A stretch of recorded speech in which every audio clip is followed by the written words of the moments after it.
Maka belajarlah dari peristiwa apa? Isra dan Mi'raj. Maka dimulailah materi kita sekarang. Yang tadi muqaddimah ya. Sekarang baru kita mulai.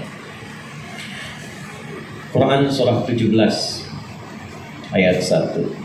Kita belajar dari Quran hadis dulu supaya informasinya valid. Peristiwa Isra Mi'raj oleh Allah dijawab tuntas dari semua sumber, yang semua bahkan nama dan urutannya di dalam mushaf sesuai dengan peristiwa. Peristiwanya Isra, suratnya disebut Al-Isra. Hadiah dari peristiwa Isra kemudian Mi'raj adalah sholat. Berapa rakaat? 17 rakaat. Urutan surat Al-Isra surah ke-17 dalam Al-Quran.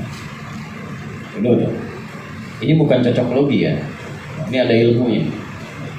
Dibukalah ayat ini dengan penjelasan tentang dasar Isra dan Mi'raj. Inilah yang mengantarkan kita nanti pada rahasia khusyuk dalam sholat.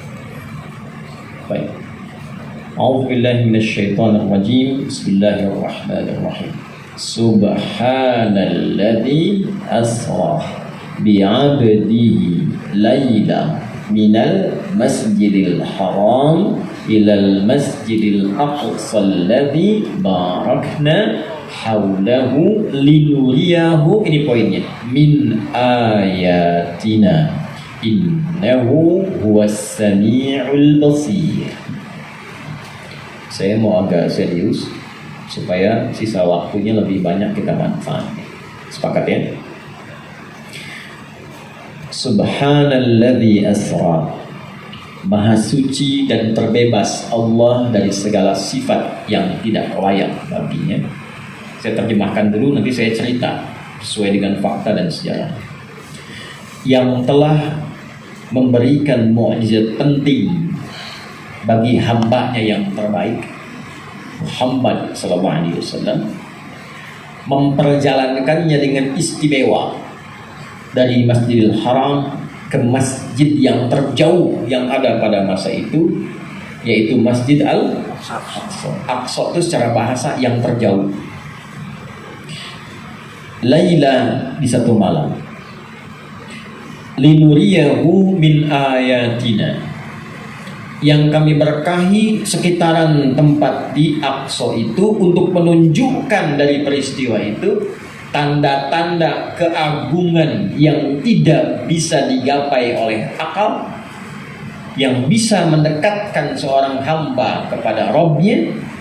Innahu huwas sami'ul basir, sungguh Allah akan menyeleksi dan maha mendengar siapa yang dengan dibacakan ayat ini dia mau menyimak, dan maha mengawasi dengan tajam siapa yang setelah menyimak dan memahami ayat ini mampu mengamalkan dalam kehidupannya. Itu terjemah tafsir. Itu terjemah tafsir. Jadi beda kalau kita lihat terjemah mushaf dengan mendengar bacaan tadi, itu akan lain rasanya. Ya. Jadi satu ayat ini kalau dibacakan tantangannya begini. Satu, kalau dibacakan innahu huwas sami, Allah mendengar nih, tahu siapa yang nyimak tuh. Ya, siapa yang fokus. Terdengar sampai suara hati kita. Ya. Jadi kalau yang sekarang kumpul, di antara yang kumpul, Allah dengar tuh yang nyimak ayat siapa, yang ngobrol siapa, yang lapar siapa. Basir, setelah disimak itu diawasi. Basir itu menatap, mengawasi dengan tajam. Siapa di antara yang paham, yang terdengar dengan jelas itu yang mampu mengamalkan isi ayat, diseleksi. Jadi ditantang kita setelah hadir di sini. Jangan sampai yang tidak lihat ceramah ini hanya nonton di YouTube, lebih paham, lebih mengamalkan dibanding kita yang hadir. Satu. Oh, ini bahasa Quran, bukan dari saya ini. Ya. Yuk kita lihat apa isinya. Subhanalladzi asra, Maha suci Allah dan terbebas dari sifat-sifat yang tidak layak baginya. Jika ada kata subhan, kita ngaji agak sedikit detail ya, ditemukan dalam Al-Quran. Subhan itu artinya kata yang diungkapkan jika ada sifat, keadaan atau perilaku yang tidak layak disematkan pada sesuatu, khususnya pada Allah. Contoh, Quran surah kedua Al-Baqarah ayat 116, paling kiri pertengahan di mushaf. Wa qalu ittakhadallahu walada, subhana. Maka subhana. Mereka berkata Allah punya keturunan, Allah punya anak. Subhana, itu enggak tepat. Kenapa? Laisa kamitslihi syai'. Karena sifat Tuhan mesti beda dengan makhluk. Mukhalafatun lil mesti beda. Kalau ada unsur yang sama, nanti sebagian makhluk bisa diangkat jadi Tuhan. Logikanya begitu aja. Contoh. Kalau manusia itu berpasangan, Tuhan tidak boleh berpasangan. Kan harus beda. Kalau manusia melahirkan, Tuhan tidak boleh. Kalau manusia dilahirkan, Tuhan tidak boleh lahirkan. Maka sifat-sifat yang melekat pada Tuhan, pada Allah, mesti bebas, murni, bening dari semua sifat makhluk. Sifat yang bening, yang bebas, yang bagus namanya khalis. Al-ma'ul khalis, ini, air ini bening karena tidak ada campurannya, bersih. Membebaskan dari unsur-unsur supaya bening dan bersih disebut akhlasa, sifatnya disebut ikhlas. Karena itu ikhlas secara moral, etika, akhlak, membebaskan semua niat dari kotoran-kotoran supaya bersih. Ikhlas terkait sifat Allah, dibebaskan dari semua sifat makhluk. Karena itulah surat Al-Ikhlas isinya semua membebaskan Allah dari semua sifat makhluk. Qul huwallahu ahad, itu satu-satunya yang tidak ada pasangan, tidak ada dua dan seterusnya. Jadi kalau ada makhluk berpasangan, Allah lah yang tidak berpasangan. Quran surah ke-51 ayat berapa? 49. Wa min kulli syai'in khalaqna zawjayn la'allakum tadhakkarun. Semua yang aku cipta itu berpasangan, ada siang, ada malam, ada langit, ada bumi. Ada binatang itu hewannya jantan, ada betina, tumbuhan ada putik, ada benang sari. Maka manusia pun ada laki-laki, ada anak perempuannya Imran. Ilmu tafsir mengatakan kalau disebutkan nama langsung dengan bintinya ke atasnya atau bin ke atasnya, peristiwa itu hanya akan terjadi pada manusia tersebut, tidak akan terjadi lagi di masa depan.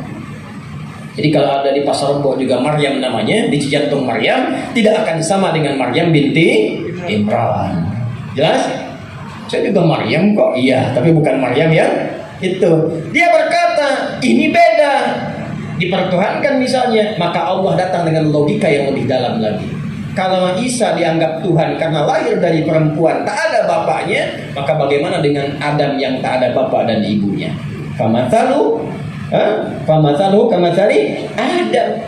Sama aja manusia, kalau Allah mau terjadi, Allah pengen kun fayakun. Maka tidak semua sifat-sifat itu harus kemudian dikatakan, oh ini bisa menjadi Tuhan. Mukhalafatun lil, sifat Tuhan tidak boleh ada di makhluk.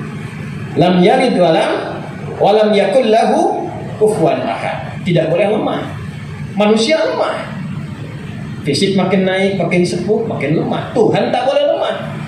Maka kalau ada yang menuhankan yang lemah dibandingkan manusianya, dipertanyakan akalnya. Dicontohkan lewat Ibrahim.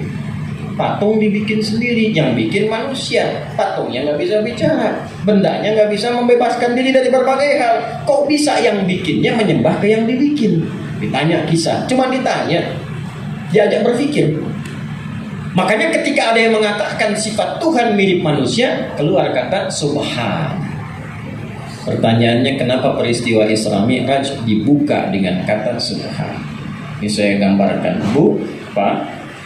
Saya mau gambarkan di depan ini ada flip chart dan papan tulis, supaya nanti kerasa, oh peristiwanya begini. Ntar saya tunjukkan petanya di mana. Lihat Qurannya tadi. Subhanalladzi asra bi'abdihi lailam minal masjidil haram. Di Isra Mi'raj itu titik tolaknya dari masjidil. Saya gambarkan begini. Ini Masjidil Haram sekarang besar sekali nih. Luas ya. Maaf saya cek sebentar supaya memudahkan. Ibu kelihatan, Bu? Kan ya, alhamdulillah. Belum saya tulis sudah kelihatan. Ibu-ibu KPAD luar biasa imannya nanti. Ya, selamat milad ya buat kawan yang ke-62 ya. Semoga selalu dirahmati Allah. Ya, semakin meningkat semakin kuat imannya ya. Belum saya tulis sudah kelihatan. Ini gambarkanlah area Masjidil Haram. Saya khusus bermohon mudah-mudahan yang belum berangkat haji dan umrah bisa disegerakan ya. Nah, itu tidak cukup dengan amin nabung. Sekarang silakan. Ini anggap aja yang ini Zamzam Hotel, area Zamzam. Ini Safwa. Ini saya ilustrasikan ya Bu ya Pak. Ini jalan ke belakang sini ke arah Mahbas Jin Aziziyah ke belakang. Yang ini ada bukit dulunya Bu Pak, besar sekali segini. Sekarang ada Istana Raja di atasnya. Oke? Jadi kalau kita keluar dari Zamzam ke sini, belok dari sini ke kanan berarti. Sekarang pintu umroh ke sini satu pintu aja. Kalau kita tidak pakai kain ihram, sekarang ke sini masuk. Ini ada pintu 26. Ini garis lurus dengan ada satu pintu khusus ya, gerbang dijaga security, ada CCTV satu dari sini putih. Sebelum berangkat, beliau menunaikan dulu sholat sebanyak 2 rakaat. Sholat yang diwarisi caranya dari generasi Nabi Ibrahim. Karena Nabi Ibrahim terus cepat saja ketemu Musa, terus sampai ketemu Isa, sampai ketemu Nabi Muhammad Sallallahu Alaihi Wasallam. Ini informasi Pak ya Ibu, semua Nabi Rasul itu semuanya sholat. Contoh, Nabi Musa sholat. Diabadikan nanti kisahnya di Quran surah Toha, surah 20 ayat 14. Innani anallahu la ilaha illa ana fa'budni wa aqimis salata li dzikri. Musa sholat untuk mengingatku. Nabi Isa sholat, diabadikan kisahnya di Quran surah Maryam, ibundanya, surah 19 ayat 31 sampai 33. Wa awsani bis sholat, Allah perintahkan aku untuk sholat. Misal datuknya Nabi Muhammad yang ke-29, Nabi Ismail alaihissalam sholat. Ya, bahkan meminta keluarganya sholat. Quran surah 19 ayat 55. Wa kana ya'muru ahlahu bis sholat. Nabi Ibrahim sendiri yang tadi saya sampaikan itu salat, bahkan legasinya melahirkan doa iftitah. Inna salati wa nusuki wa mahyaya wa mamati lillahi rabbil. Di semua nabi rasul kalau diurut sampai ke Nabi Adam itu salat. Muhammad sallallahu alaihi wasallam bin Abdullah bin Abdul Muttalib bin Hashim bin Abdul Manaf bin Qusay bin Murrah bin Kilab bin Ka'ab bin Ghalib bin Fihr bin Malik bin Nadar bin Kinana bin Khuzaimah bin Mudrika bin Ilyas bin Nizar bin Mudar bin Ma'ad bin Adnan bin Addi bin Adri bin Muqawwam bin Nahur bin Tarikh bin Ya'rub bin Yasdud bin Nabit bin Ismail alaihissalam bin Ibrahim alaihissalam bin Azar atau bin Nahur bin Abid bin Kinan bin Al-Fahshad bin Sam bin Nuh alaihissalam bin Mikhlail bin Matushana bin Kinan bin Anwas bin Tit bin Adam alaihissalam. Coba ulangi ya. Itu kalau diurut ke atas, Nabi mendapatkan sanad. Makanya disebut apa? Hanifiyatil khamsah. Salah satunya apa? Ini turunan konfirmasi bahwa semua Nabi agamanya sama, tauhidnya sama, sholat semuanya. Cuma cara sempurnanya nanti setelah peristiwa Isra Mi'raj disempurnakan. Sebelum disempurnakan caranya, Nabi ikut pada tuntunan sebelumnya, seperti Nabi-Nabi sebelumnya. Maka dilaksanakanlah kemudian sholat sebelum peristiwa Isra. Di sini tempatnya. Ini yang saya kotakin. Ini babun Nabi di kediaman Sayyidah Maimunah, sholat 2 rakaat sebelum dijemput di depan Ka'bah lewat Buraq. Saya tunjukkan itu, maksud saya ayatnya ada. Awas. Bukti sejarahnya ada, situsnya sampai sekarang masih ada. Di mana ditemukan ada konfirmasi wahyu, ayatnya ada, bisa dibaca, bisa disimak, tempatnya ada, peristiwanya ada, dan ditelusuri tepat betul peristiwanya sesuai dengan skenario dan tadi alur yang telah disebutkan. Kalau dengan semua ini belum meyakinkan kita untuk meyakini kebenaran Islam, dengan cara apa lagi tunjukkan? Coba semua nabi yang ada sekarang, kuburannya ada, wahyunya masih ada tidak? Tuh. Kitabnya masih ada nggak? Mukjizatnya masih ada nggak? Cuma Nabi Muhammad yang mukjizatnya masih ada, tempatnya ada, situsnya ada, dan orang-orangnya bisa diurut sejarahnya sampai ke kita. Kalau disebutkan Abu Bakar, orang kenal, rumahnya masih ada, tempatnya ada, urutannya ada, pekerjaannya ada. Coba sebutkan Nabi Harun. saudara Nabi Musa alaihissalam, urutkan seperti Umar, Abu Bakar, gak akan ketemu runtutan tadi. Jadi kalau sudah disampaikan seperti ini, belum yakin juga kita dengan cara apa lagi dikuatkan iman kita kepada Allah. Di sini 2 rakaat sholat. Selesai sholat, diperintahkan dijemput lewat hadis, nanti dicek di hadis-hadis Muslim ya. Saya supaya cepat saja dulu. Maka di depan Ka'bah disiapkan kendaraan di malam hari saat semua orang sedang beristirahat pada umumnya. Kendaraannya disebut apa? Burak. Apa itu burak? Dari kata baraka. Kata baraka di Quran pertama kali disebutkan di Quran surah 2 Al-Baqarah di ayat ke-20. Yakadul barqu yakhtafu absarahum. Hampir saja kilatan yang cepat itu menembus pandangan dia. Jadi barq artinya sesuatu yang cepat, secepat kilat. Burak kendaraan yang sangat cepat, saking cepatnya sekedipan satu kilatan sampai di tempatnya. Jadi kalau sekarang menatap ke depan, di depan itu langsung sampai, sekedipan langsung sampai. Ya, ada kendaraan yang begitu. Begitu ditatap sampai gitu. Ya, itu burak. Ya. Karena begini, semua peristiwa itu ujungnya apa? Saya terangkan dulu, lompat ke ujung dulu. Linuriyahu min ayatina. Putar lagi video saya di awal tadi. Allah ingin menunjukkan mukjizat di luar jangkauan akal. Di luar jangkauan. Jadi semua peristiwa Isra Mi'raj ini itu di luar akal. Kok ada ya kendaraan begitu? Karena Anda menangkapnya pakai akal. Tuh. Tapi kan nggak bisa dilogikakan. Nah, di sini poinnya. Sebelum kita menangkap Isra dan Mi'raj ini, ditundukkan dulu diri kita, dilemahkan. Supaya mengakui ada yang lebih kuat dibandingkan kita. Siapa? Karena ada sifat manusia itu terkadang muncul nafsunya membawa dia merasa yang paling kuat dalam kehidupan. Sehingga semua yang dia sadari Allah Maha Kuat itu mesti ditundukkan dulu dengan kekuatan dia. Kalau nggak masuk akal saya nggak mau. Di sholat kenapa 2 rakaat subuh? Kalau belum masuk akal saya nggak bisa saya sholat. Dibalik oleh Allah. Ente ini gimana? Ente nggak Nabi Isa ini nggak bisa lihat. Bismillah dengan nama Allah, izin Allah sembuh. Nabi Isa kena kolera, usap sembuh. Oh pokoknya dokter bangkrut lah masa itu. Usap sembuh, usap sembuh. Kok bisa diusap sembuh? Di luar nalar ini, di luar akal. Nah, ada pelajaran penting. Karena dalam tubuh manusia itu ada 3 unsur. Ini yang paling. Tolong dicek ya Pak, dicek Ibu di antara kita semua. Disebut manusia itu kalau ada 3 ini. Kalau tidak ada satu di antara 3 berarti bukan manusia. Nanti lihat kanan kiri kita setelah saya tuliskan ya.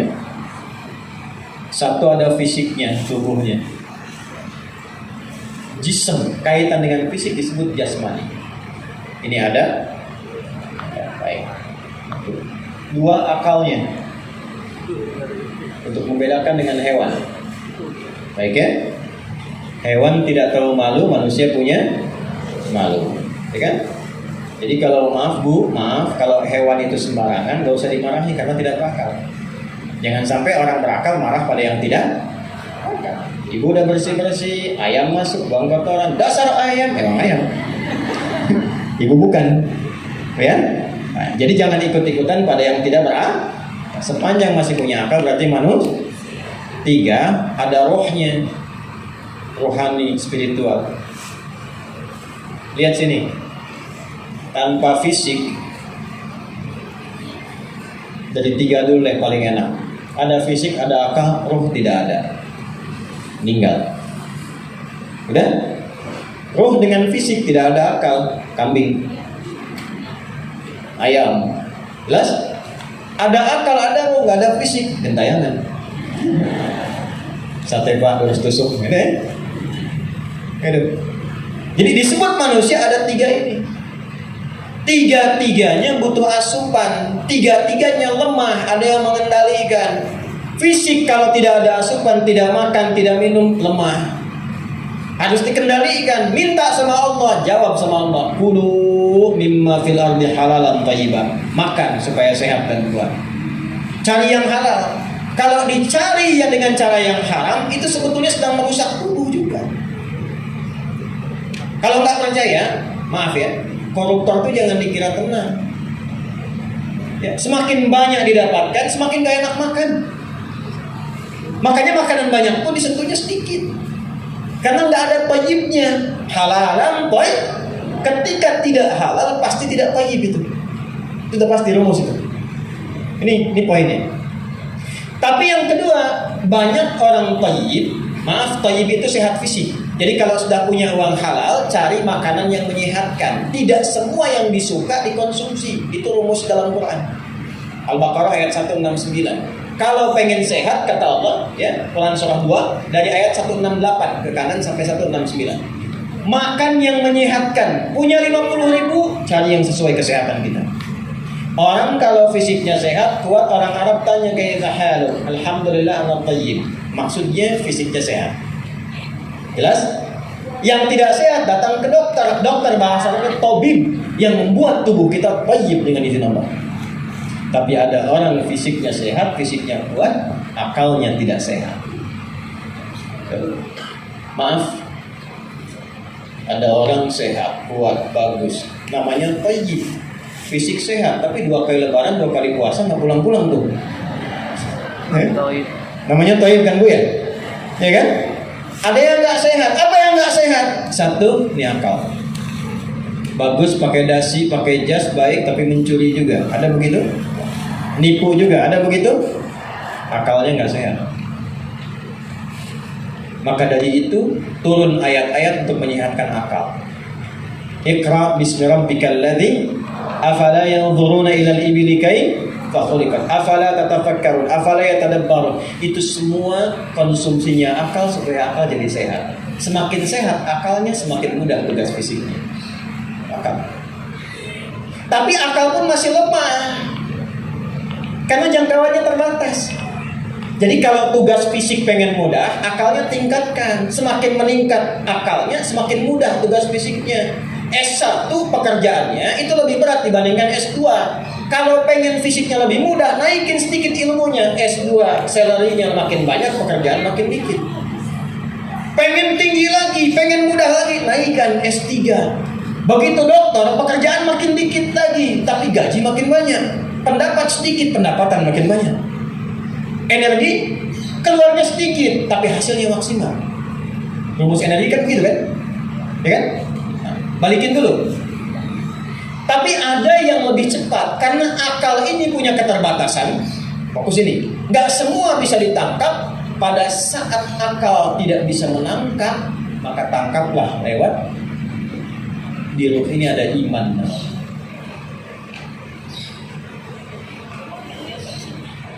Di ruh itu ada apa? Dan di sini ada inti kehidupan.